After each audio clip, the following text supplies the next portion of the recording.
Hello, everyone, and welcome to another episode of the LesVibe podcast. I'm here with a very special guest, a very good friend of mine, Nick Doyle. How are you, Nick? Thank you for having me. I'm so good. How are you doing? Thank you for being here. I'm doing really well. I'm very excited to be here with you today to talk a little bit more about yourself, what you're currently doing. You know, I've known you for a while now, but I'm really excited to share with the audience who you are. For those that don't know you, please go ahead and introduce yourself. Yeah, my name is Nick Doyle.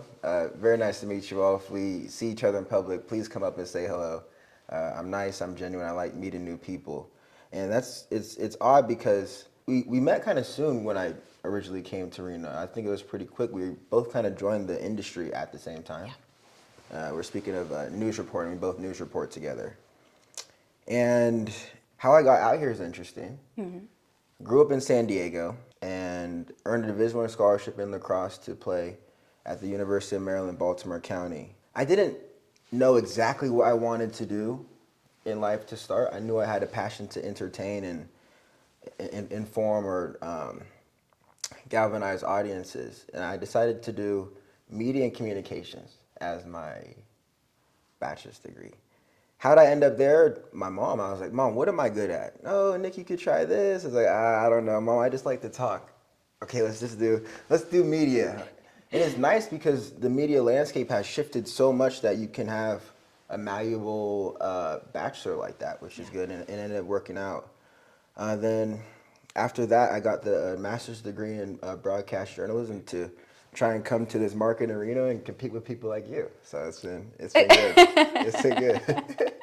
That's a good one, Nick. Well, I'm very happy, that you're doing that now as a professional in your career. Let's take it a few years back. Talk to us about younger Nick. What was younger Nick like? Where did he grow up? His family? Who is he? Younger Nick, that's a good question. Younger Nick was rambunctious. Younger Nick was passionate. Younger Nick had early desires. Younger Nick worked hard. And a lot of those tangibles of younger Nick is who I am here, sitting here today. I love sports. I would do anything to get outside in the sun.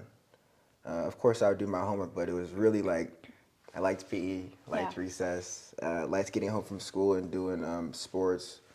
First sport I did was soccer. Okay. And I still love that sport. If there's a team in Reno, let me know. I'm a nice +1. I play. There's a lot of great teams out here in Reno that would be lucky to have you on their team. Look, if you're looking for a forward or someone to slide tackle somebody, I got you. You're like just promoting yourself out there. Pick me. Yeah, honestly. But younger Nick liked to play sports. Yeah. Younger Nick, he enjoyed going to school, more so for like the social aspect. And I did like to learn. I think I am a forever sponge, and I did like to learn a lot. But the idea of sitting in class and paying attention to topics for a long period of time when all I wanted to do was get outside to recess or lunch or after school, it was tough. But there was one thing that really stood out to me when I was younger is that I didn't like to have the attention on me when I was doing something that I was uncomfortable with. I'll give you an example. Reading in front of the class. Oh my goodness. I never liked to read in front of the class. Teacher would always pick me. I'm like, I'm not even trying to do this. And then now, as a professional, I just read in front of a bunch of people. Or I have to talk in front of a bunch of people, and it's like, how things work. So finding comfort in uncomfortable situations. Yeah. That's younger Nick and old Nick too. Shout out to your, elementary school teacher for putting you in those situations. I know. She'd always pick me. I appreciate that though. Shout out. I appreciate that though. Yeah. Growing up, you ended up going to school and you got a scholarship in lacrosse. What was that like? And you must have worked really hard from really early on in order to, get that scholarship and be on the team. What was that like? It was a big sacrifice to begin with. When people would go on vacations or, stay inside, play video games, I would try and get outside and do extra ladder work or grab my lacrosse stick or take the football ladder out and do extra footwork. I'd watch film a lot. My father and I really believed that I could play at the next level. So we took a trip think it was my junior year. A lot of my peers already had scholarships and stuff like that. I didn't yet, but I knew it was coming soon. We flew out to a bunch of schools on the East Coast. Okay. And went there, traveled, and tried to knock on head coaches' doors, shake hands, introduce myself, say, hey, I'm Nick, I've been emailing you, you've been ignoring my emails, I believe I can serve your team well, and boom, boom, boom. So I think I hit about 12 schools. And there was one more school that I decided not to go to. It was UMBC. I was exhausted. I just sat out in the cold, long weather watching a Navy scrimmage. And Dad's like, you want to go to UMBC real quick just to check it? I was like, Pops, I'm exhausted. Yeah. And we ended up not going. 3 weeks later, I get reached out from the head coach. Hey, Nick, we just saw your film. We'd love to have you come out on an official visit and do this and that. And it's just been like, wow, like, God's crazy. The school that I was too tired to attend and take time to go see is the one that ended up believing me and wanting me. So it's just an interesting process of getting to places that you would never expect to be. Definitely. Do you think a lesson was taught there? You know, even though Yeah. you were tired, you didn't feel like going and looking at what this school had to offer and then reaching back out a couple weeks later. Yeah. What message or what lesson do you think you were taught then? Be grateful for the unknown. Like, just be grateful. Like, you're already out here. I should have just went and took the trip. Yeah. But it ended up working out, and I'm super thankful for that. But just be grateful for the unknown. Be grateful for every moment, and take advantage of all of them. And that's the lesson I take from it. Definitely. And I think something, that I caught on was my father believed in me. What do you believe? What role did your father play in all of this? Pops, man. He's the blueprint. I'm the product. I mean that wholeheartedly. He's patient with me. Mm-hmm. He lets me go make a mistake and then welcomes me back and say, this is where you went wrong. This is where you should have. Yeah, him and I have a beautiful relationship, and I'm so grateful for it because he genuinely, each day, he teaches me something new that I didn't know that I needed to learn at the time. Isn't that weird? Like, how did you know that I needed this lesson at this time? I just knew. Right? And my mom as well. Everyone says moms knows best, but I'm gonna put dad into that category as well. Yeah. So yeah, I think our ability to be patient with each other, because a lot of the stuff that he knows, I think I know, but I haven't experienced it yet. But whereas he has experienced it, so he could put me in the proper steps to make or put me in the proper place to make the right steps and whatnot. So Definitely, I can definitely resonate with that as well. I know that when I was younger, my parents would also share their own experiences when I would make mistakes, but it's, the lesson that they would try to let me know is that I've already been there, I've been back, and you're just barely getting started. Barely getting started. Yeah. So yeah, I'm just super thankful for him and my mom as well, of course. It's just been absolutely amazing being able to grow up underneath them. Definitely, and we know you're from Southern California. What was that like for you? Yeah, so I was originally born in Oakland. Okay. By my beautiful birth mom, Nicole. Originally born in Oakland and adopted by my parents now. So growing up there, I'll be brash, when you're put in a position where other people let you know that how dark you are, or other people let you know that you look different, you tend to put up a defense mechanism to not lash out, but to take that attention and make it into a positive light. So growing up, I had a lot of attention on me, whether it was positive or negative. For me, I just see family, and it's love, no problem. I see friends, it's love, no problem. But of course, when you're younger and a lot of kids are naive at that age, differences are really pronounced. So I tried to adopt the mental mindset that it's okay to have the attention on you, but reverse it to a positive light. If someone comes up and says something, why are you here? Or, you're too dark to be here. Or, you don't look like your parents, or we're this and you're that. I'm like, okay. I'm here to play basketball. Like, I'm here to play baseball, here to play soccer, whatever. You just take that attention, the negative attention, you make it a positive, and you use it as a superpower. That's where I was at. Do you feel like that's one of your powers now, being able to embrace who you are as an individual, regardless of what anybody says? Yeah. Yes, I do think it's a superpower. It's a superpower that everyone has, though. It's not just my own superpower. You have it too. The ability to embrace who you are and not worry about what other people are thinking or saying. And if they are talking about you, then maybe you're doing something right. Do you believe that that has shaped you, having had those little remarks or little comments in your early years leading up to now? I think it has aided in shaping me. I don't give those comments too much credit because I take it as a grain of salt. But yeah, they absolutely fuel me. They fuel me to prove them wrong. Yeah. Or take the energy that they were giving me and dish it back in their face in a positive manner. If they're coming over here talking to you crazy, and you hit them with a good morning, no problem, and you keep it moving. It's like, how come you don't Give me a they're reaction. like, what's next? Like, he's not reacting. I'm like, Say something. Yeah.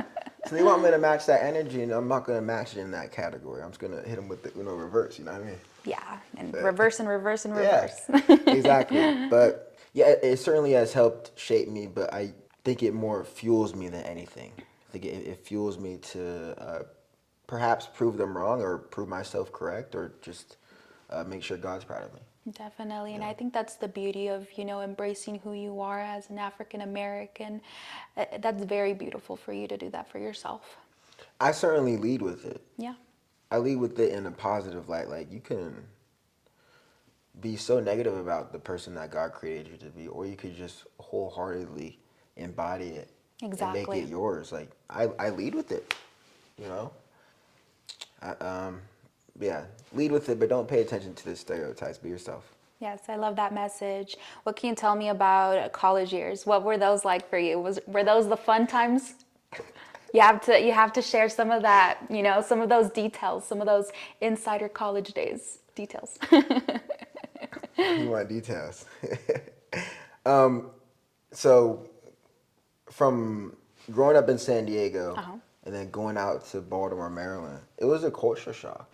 It was a culture shock because I was still young at the time.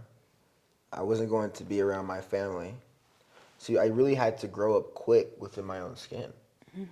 And fortunately enough to be on the lacrosse team, I had immediately like a great group of friends that cared about me, and I cared about them too. I mean, we all shared the common goal of winning lacrosse games, or being the best people we could be off the field. Yeah, college was certainly an interesting experience. I took it serious. Off the field, I would do my due diligence in the classroom. I would sit close to the front. I would raise my hand.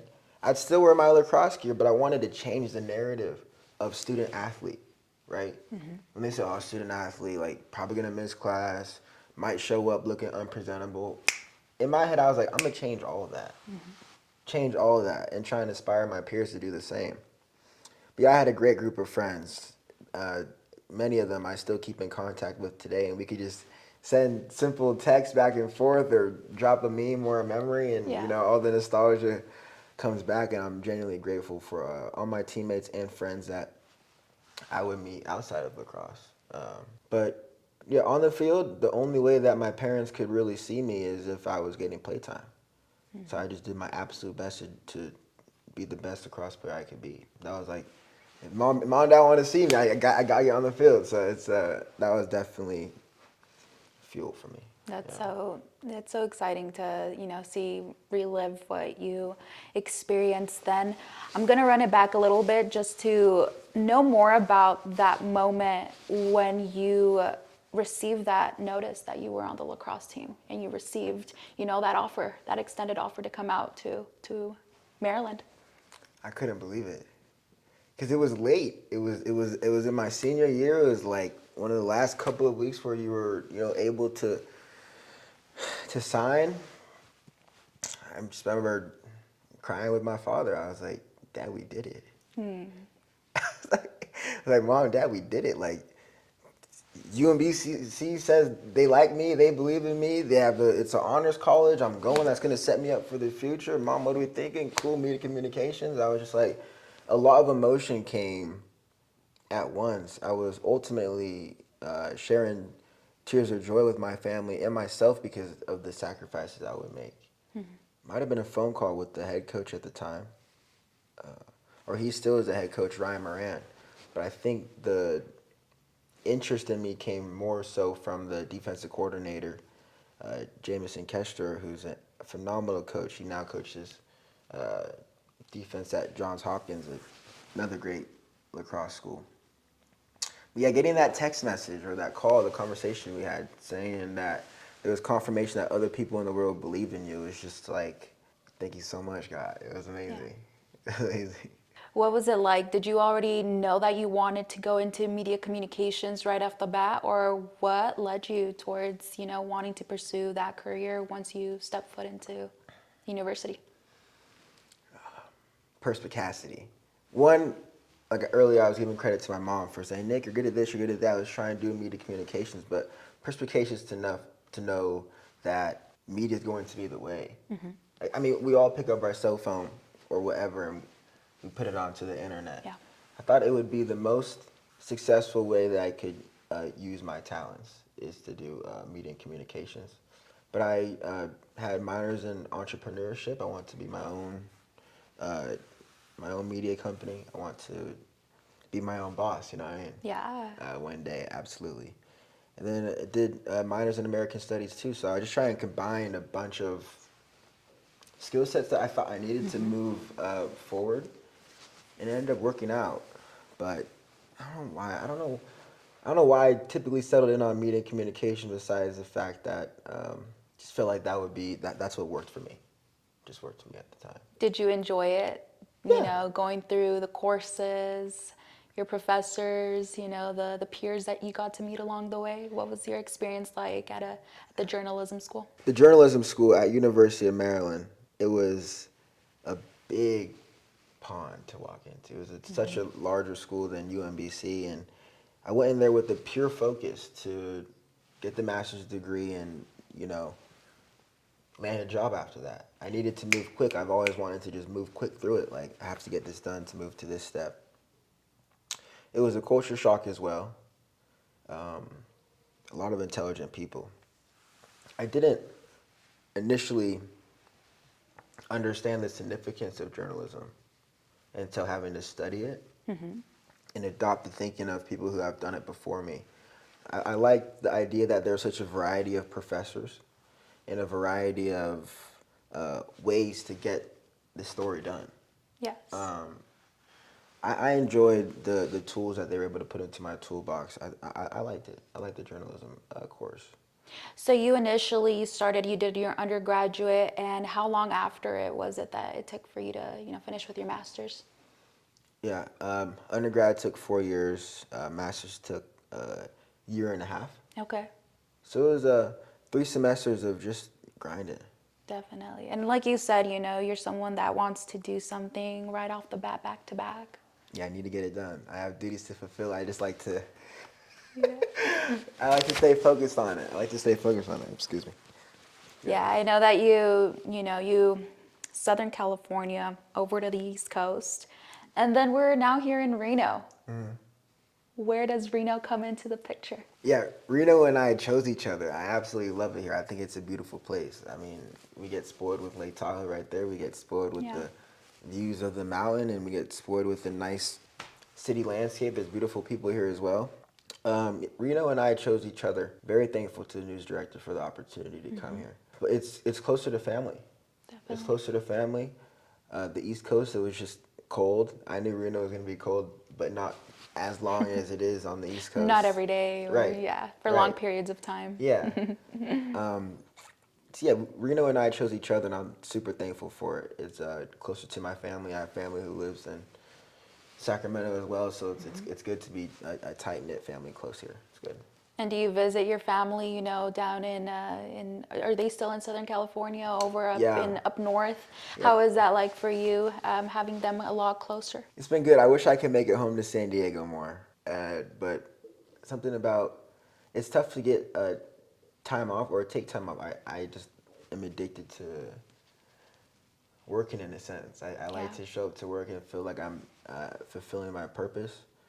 But yeah, I'm gonna make it home to San Diego a lot more than I should, because I have great friends out there, family out there.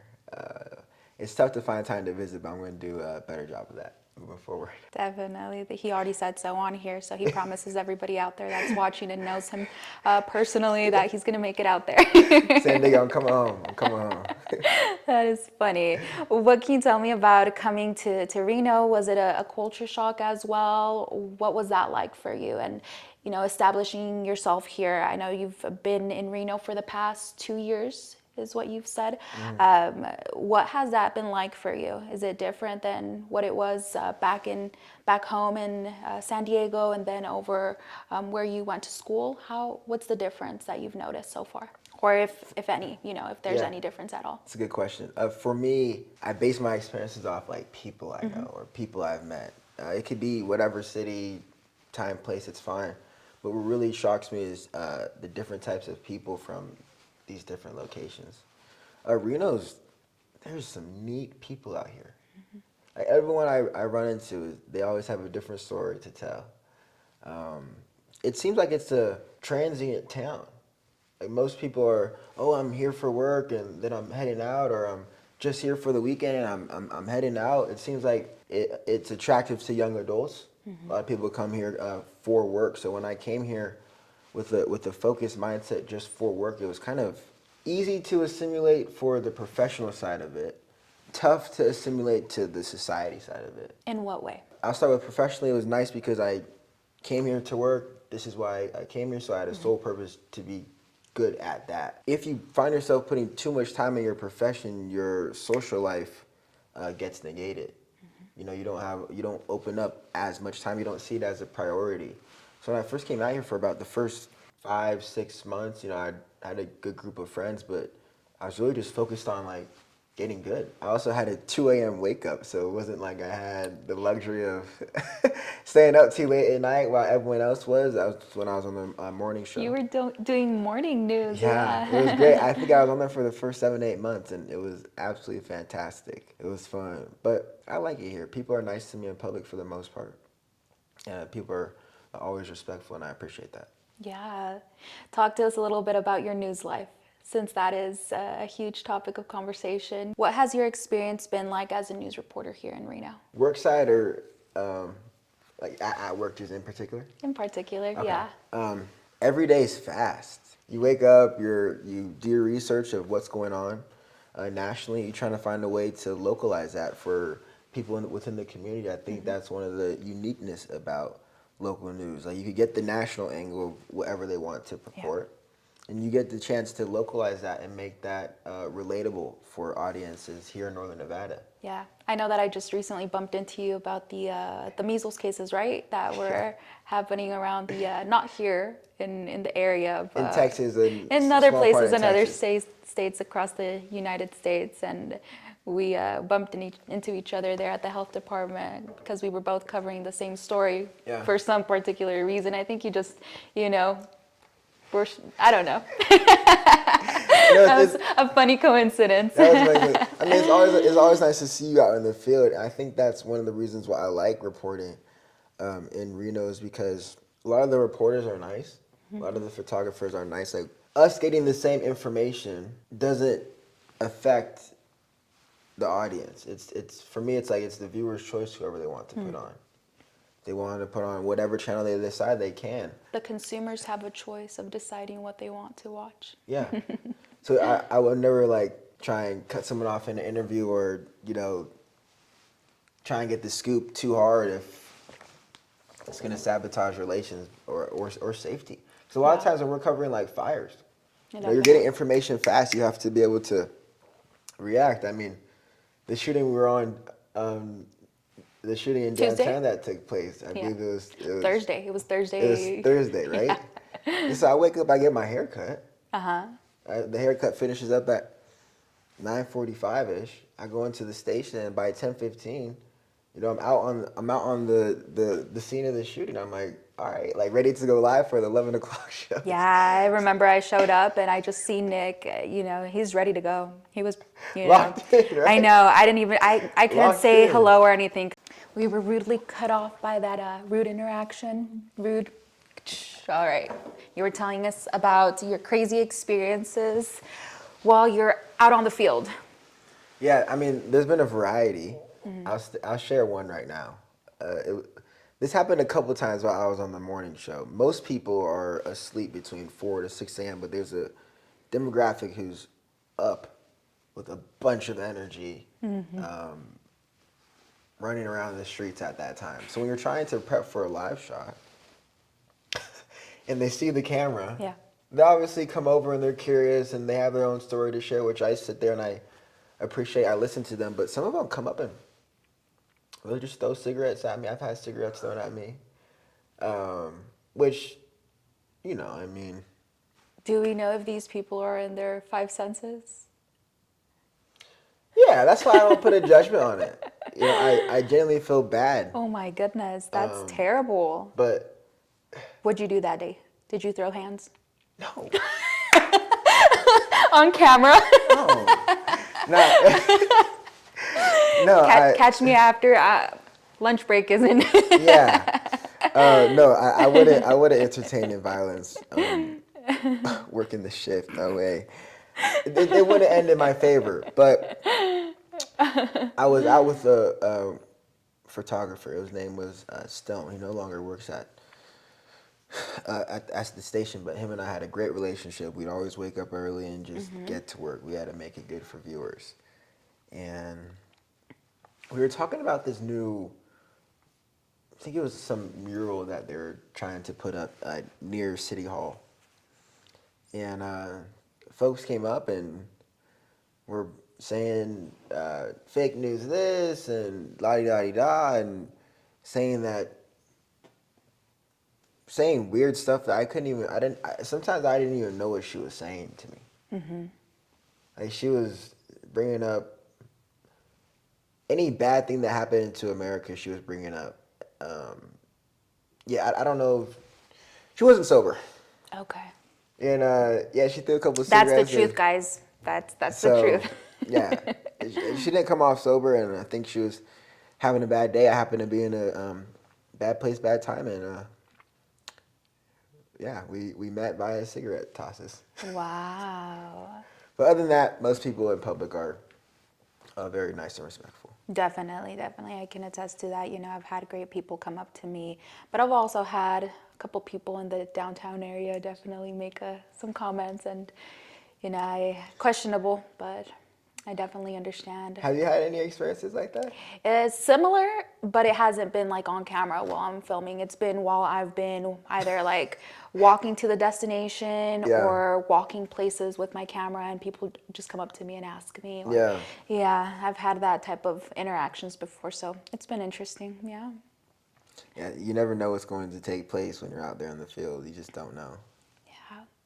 Aside from crazy, what's been one of your would you say would be your top story that you've covered in the last years that you've been here in the Reno market? Top stories I've covered. That's a good question. Of course, the political stuff when President Trump or Vice President Vance came into town, or when I think Joe Biden came. I wasn't at that one, but you were there, right? I wasn't at the Joe Biden one. No, I was. We were Vance, Kamala Harris. I didn't get to cover Trump. That's right, Kamala did come. She did. She ended up did. coming to town? Yes, she was here. Nice. Yeah, and her running mate too. So I got to cover him Walz. Tim Walz, yeah. That's awesome. I mean, I don't like to get too much into the political stuff, of course not, but yeah, it's cool to cover the top story. Another one, outside of politics, it'd be Davis fire. Oh my goodness, yes. And going to the command center and speaking to like the fire scientists and speaking to the firemen and women who saved our whole town. It was unbelievable the efforts put forth to it, and the attention to detail from top to bottom, and the interest from the public, of course. I think it took down 4 to 5 homes throughout all of it, near the Washoe area. And for what seemed like a week and a half, crews were just battling this fire, saving Reno. Yeah, very unfortunate the destruction that it did, but it seemed like the vegetation is growing back, and maybe it'll grow back even more beautiful. You've been out there since then? Yeah, certainly I'll drive down, going down to Carson City. I'll look at all the destruction. It's still dark. But yeah, the Davis fire, it was a time where everyone was willing to help each other. Mm-hmm. Whether it was first responders, civilians, whatever. Everyone was on board to help each other. I mean, city officials were doing their absolute best to get information out. News outlets were doing their best to get information out. Fire agencies were doing their best. It seemed like it was like a collective, and all of us working together put it like this massive force field. It was an all in all. Yeah. It was a collaborative 100%. effort from the entire community to, provide the right information, the right resources for the community most affected in that specific area. Yeah. I mean, did you have not a favorite part, but was there a time where you were just like, it's a pretty big story? Yes, I think during that time I did try to, for me specifically during the Davis fire, I went out to a food bank to try to talk to them, see what specific resources they were providing for the community most affected. So that was I really liked that community aspect and how people were very supportive of what was going on. So I did see that community aspect of it. I also like the Red Cross, talked to them. Yeah. So that was a pretty unique aspect of it as well. Speaking of like the local angle, one of the days I had an interesting angle, livestock. Like the amount of people impacted with having to find a place to put their horses, put all their animals and whatnot. It was unbelievable. The horses, everything, yeah. And a couple months later, I'd say about a month and a half later, the Callahan fire happened too. So it was, all over again. Maybe not to the same extent. Stressful, but it was pretty similar, how much goes into it and all the resources and the community effort that must be done. So I'm really happy that the community is thinking of, the authorities are thinking of ways to actually have evacuation plans in place and ways for the community to prepare themselves in case something like this were to happen again, because, it's been said fire season is all year round.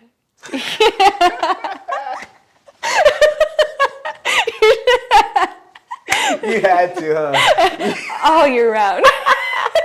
You had to, huh? I just had a quote. I had to quote, okay? Just so y'all know, we're not laughing at the we're not laughing at the fact that fire season is but this dangerous. But why are you laughing? I'm laughing because that's just, I've done so many fire stories. Mm-hmm. And they're very important to inform the public. Yeah. The PIOs are very intelligent. They're all very smart. but to have that line in every single story. It's just like the line. Yes. It's the perfect opening soundbite. It's like you just throw it in there. It's never not a part of the script. You know what I mean? I just had to. It's part of it. It's all right. Let fun. me drink my water. Yeah. That's too funny. Who says that the most? I think you do. If you know the line. That's so funny. Well, Nick, aside from reporting, I know that, the time that you've been here in Reno, you've also been pretty involved in the community. I know that recently you told me about a recent project that you started. You've been doing acting as well. Talk to us about that. My friend, it started back in college. Mm-hmm. My friend Keith would always put these film productions together, and I wanted to be a part of it. So we spend the weekend instead of going to the bars, we try and just go create content, whether it's just skating around town or interactions on the street or, putting his own film together. Right now, or since coming to Reno, I've been able to do a couple of commercials with the Reno Rodeo, and I just did this documentary with a nonprofit called Awaken, and that was exposing the sex and human trafficking here in Nevada. That was an honor to be a part of that film, which is winning awards now. But for me, I played the part of a trafficker, and I initially had concerns over would I have to be held at gunpoint? That's not good for your public image. Do folks have to see me be getting arrested or per se? It's not good for your image either. Even though it's for a film and it's acting, some people can't detach that from who they see on TV during the week. Yeah. So once those concerns were addressed and none of that was in the equation, I was completely on board. It's such a sensitive topic that I felt like it needed to be amplified. And it's nice to have some sort of impact on that and bring exposure to your local community. But yeah, open to acting gigs. I mean, it's fun and you get to be yourself while being someone else. Yeah. So if you can try and embody the identity of another character, you just add it to your own persona. Is that something that you're planning on doing more of? 100%. I love to act. I love it. It's just, it's like a mental break from reality. Yeah, I think acting's fun. I think it's a lost art. We don't see a lot of theater being pushed to the front. Yeah. I would love to do theater. But yeah, acting, commercials, I'm into fashion show. I did the fashion show here in Reno. That was fantastic. There's another one coming up. TBD if I do it again this year. I picked up a couple other things on my plate, but I liked it. I like acting. Definitely. And I think, it's opening you up to different opportunities and different sectors of the media industry. I think that's pretty awesome. And I know that, you've shared that you plan on continuing this because of the love that you have for it. What can you tell me about what's coming next for Nick? What are some of his future ambitions that he has for himself? Third person. What do what are some of those? Future ambitions.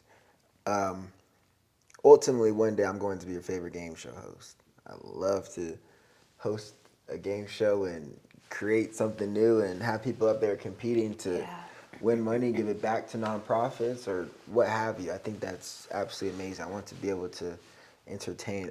In the next immediate, I'm going to keep posting content to Instagram. Okay. Been trying to put together content of just trendy topics on that underscore Nick Doyle or at Nick Doyle TV. I just try and put stuff that's not talked about inside the newsroom. I try and put it on social media and try and make it relatable. I think that news is boring at some time, so you need to spice it up for the social media aspect of it. And not only that, but you add your own personality to it as well. I've noticed the posts that you've been uploading, and I know that you're presenting yourself in a different way than what we would normally see on the news, and we're actually seeing the real Nick on social media. Yeah, I mean, I try and make it fun. Yeah. Like when I would put up a clip of just of like a slow building news story, it wouldn't do so well. But if you just, you know how it is, if you strip stringent standards of storytelling from it and you just give people information in a comedic way, I think there's a good response from the public from it. It's fun. Definitely. It's fun. It's entertaining. To LesVibe, Yes. That's your own We're thing. gonna cut little shorts of this interview and upload them and Nice. engage the audience to come and watch the crazy stories that Nick has lived while almost getting cigarette butts. Oh man. Yeah, I mean, and that doesn't happen too often, of course, which I like, but yeah, there's some interesting things. There's some interesting things for sure. But yeah, I like to post content. I mean, also what's next is I like to do more commercial gigs.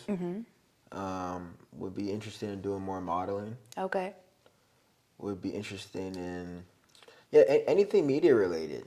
I would love to do more podcasts. Yeah. Sit down and have like conversations at length and get to know more people. So yeah, I'm pleased to be sitting on LesVibe. Oh, no, thank you so much. Thank you for opening up yourself to this conversation and actually sharing your experiences with me, but with the rest of the audience that Yeah, absolutely. is watching. Yeah. What can you tell me about what you see for yourself in the short term, let's say the next 5 years? What does Nick see for himself? Next 5 years. So I'm 25 now. That puts me at 30. Yeah, 30? I have my first kid by 30, Okay. and ideally have a beautiful wife by then. You know, would certainly like to start settling down with the family by 30. But also have my career in a row. Would like to have a show going on TV while being able to go home and post content to the internet. Like have both. Like yeah, you can see me on TV, but catch me for the extra on Instagram or what have you, or YouTube. Similar to what goes on now, we see a lot of television faces getting more of an audience on social media. Definitely. I've noticed that. I know that I've seen a couple of people who are in the industry, in the news industry, who are gaining a lot more attention on their social media sites for sure. Yeah. So next 5 years for Nick, would like to be in a contract that suits me well. Living a lifestyle that I've worked hard for, and I really want to ultimately be in a position where I could give back to my loved ones. I mean, they've all have sacrificed tremendous amounts for me, and it'd be nice to give back to them, 100%. So, in length, to answer your question, be in a position to give back, have a beautiful family with children, and steady in my career working on TV and pushing out content to social media. Locking it in. Oh, locking it in. Definitely. Locking it in. What advice would you give 10-year-old, 15-year-old Nick, young Nick? Start now. Whether it's doing extra reps of working out in the gym, doing extra stuff, or saving extra money, or starting an awesome podcast, start now. Start your passion now, so that when you do it for work, it doesn't feel like you're working. Take opportunities serious, even if it's just homework or internship assignment. Like, take it serious. You could put all that stuff on your professional reel, or you could just add it to your toolbox. And I would also tell younger Nick, or any young boy out there, is never stop being a gentleman. Chivalry is not dead. Don't fall for it. Keep it alive. Be a gentleman. Treat the ladies respectfully, and be kind to your mother. Thank you for that message. I know that it will definitely resonate with a lot of young men who may be watching this, and I think it's important to hear it from another gentleman. Yeah.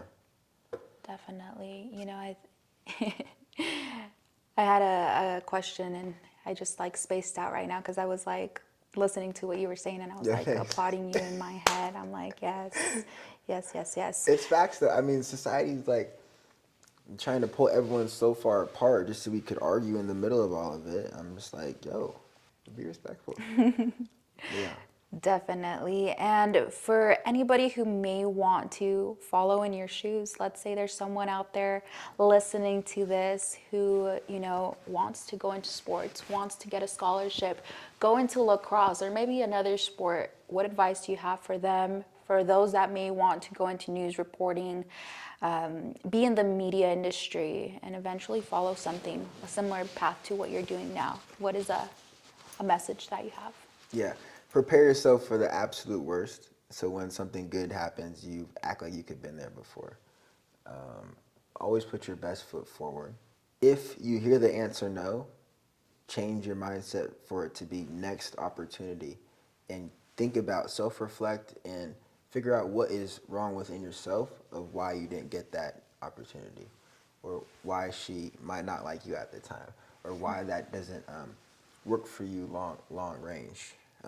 Take accountability and act on it. Yeah. But you have to take accountability, get feedback, give yourself feedback, figure out what is intended path, and if a lot of people are going this way, go that way. Yeah. You know, don't follow the herd. Just be a leader to the absolute most extent, because if you're leading, even if you mess up, you're still in charge. Definitely. If you're just following and stuff hits the fan, you're just pointing fingers, blaming someone else. So now you got to take accountability for your own purpose, your own path. I think that's important nowadays, for sure. But if you want to get into sports or athletics, start training, make sacrifices, and never stop and stretch out so you can get faster. If you're not flexible, you won't be fast. It's one or the other, you know? Yeah, so I had that little bit. You can't have both. You can't have both. You can't. Pick one. Pick your struggle. Oh, that is awesome. Well, Nick, thank you so much for your time. I appreciate it. I truly appreciate you taking time out of your day to meet with me and talk to us about the different experiences you've had throughout your short 25 years of life, and that have shaped you into becoming who you are today. I've always, I've had conversations with you about what you're doing, and I know that you're going to continue doing great things for yourself. And so we're locking in those 5-year, those goals, those ambitions that you have for yourself within the next 5 years, and they're going to become a reality for you. I appreciate that. I thank you for allowing me to come on to your platform. I appreciate you giving me a platform to speak. I think you have a beautiful soul and a great audience. I'm happy to be sitting here. And one thing. Talk to me. I will real quick. Last couple of things here. We're not finished yet. Yeah, I'm just thanking you for coming on. Oh, okay. Look, I got time for this. No, I wanted to thank you briefly, not just for having me on this podcast, but adding fuel to my fire. Like being able to see someone else who carries themselves very professionally in the field, who takes their job serious. Even if our viewers don't speak the same language, it's still like when I see you out there, I know Leslie's coming with a good story. I know she's gonna pull up to the Q&A section with a good question. I need to ask it. You know what I mean? I need to ask them before her. I can't have her have the one up on me. She's not gonna get the scoop on Nick. So no, I appreciate your dedication to the craft and stepping out of your comfort zone and doing more cool stuff outside of news. Because we need more of this. You don't get to tell your full story personally in just 2.5 minutes. So this is nice. And sometimes it isn't even your own story that you're sharing in those 2.5 minutes at all. Yeah, ever. Which I like. I mean, that's why we got into the gig. Like, honestly, for like one of the foundations of getting into the gig is being able to give people a platform or raise voices that aren't being heard or aren't supposed to be heard or what have you. I think that's very important. Why do you like it so much? I think that's one of the main reasons is I'm able to give a voice for those that don't believe they have one, but they do. And I'm able to, extend that platform in order for them to have one and speak their truth. I think that it's very important. Yeah. And I think that's one of my foundations for this platform as well, is to be able to create a space where people can come on and really feel comfortable with sharing their truths and sharing their stories. Well, you made me feel comfortable. It was very nice. Truly. It's truly. We're running it back. I was telling her, before we started all this, I was joking. I was like, usually I'm the host and someone else is getting quizzed, but I appreciate being the guest today. I know. He was trying to take control. He was trying to make it his podcast. That's not the case. That's not the case. Yes, it was. That's not the case. You can't. Look. Maybe a little bit. All right, maybe a little bit. But it's different because I'm just the host then. You're like, this is actually the very beginning. You guys were just, we're starting again. All right, go ahead. Start the podcast, Nick. Good morning, good afternoon, and good evening. Welcome into the LesVibe podcast. I am the guest on today's show. My name is Nick Doyle. I'm very pleased to be here. That's not bad of an intro. That's not bad. You know what I mean? Because you don't know where folks are watching it. They could be in the morning, afternoon, driving. Like, and please keep your hands at 10 and 2. Yeah, exactly. Just listen. Unless you go turn the volume up off a good point. We appreciate that. Yeah. That's so funny. Yeah. Well, Nick, thank you so much for coming on once again. Like I said and mentioned before many times, I appreciate your time. Thank you for the water. Yeah, cheers. Cheers. No, it's been absolutely amazing. Thank you so much for having me. Thank you. Is there anything else that you'd like to add on, before we end off? I think this Anything is else very I the would like to beginning. add? I feel like, we're not finished yet, so we'll have to do this more often, but. Part two? Part two. Yeah, if you've watched this video all the way up to this point, I super appreciate that. And if you're looking for business or a place to connect, I'm willing to work. And let's do business. And like I said, thank you so much for having me. Thank so you, much. Nick. Well, there you have it. Thank you so much for watching this video. I truly appreciate every single one of you that are tuning in. We'll be having more episodes just like this, where we'll be having one-on-one conversations with people from all walks of life. Please don't forget to hit that like button, subscribe, and leave a comment. I'll be sure to leave Nick's social media down below. Thank you all so much, and we'll see you next time. Take care.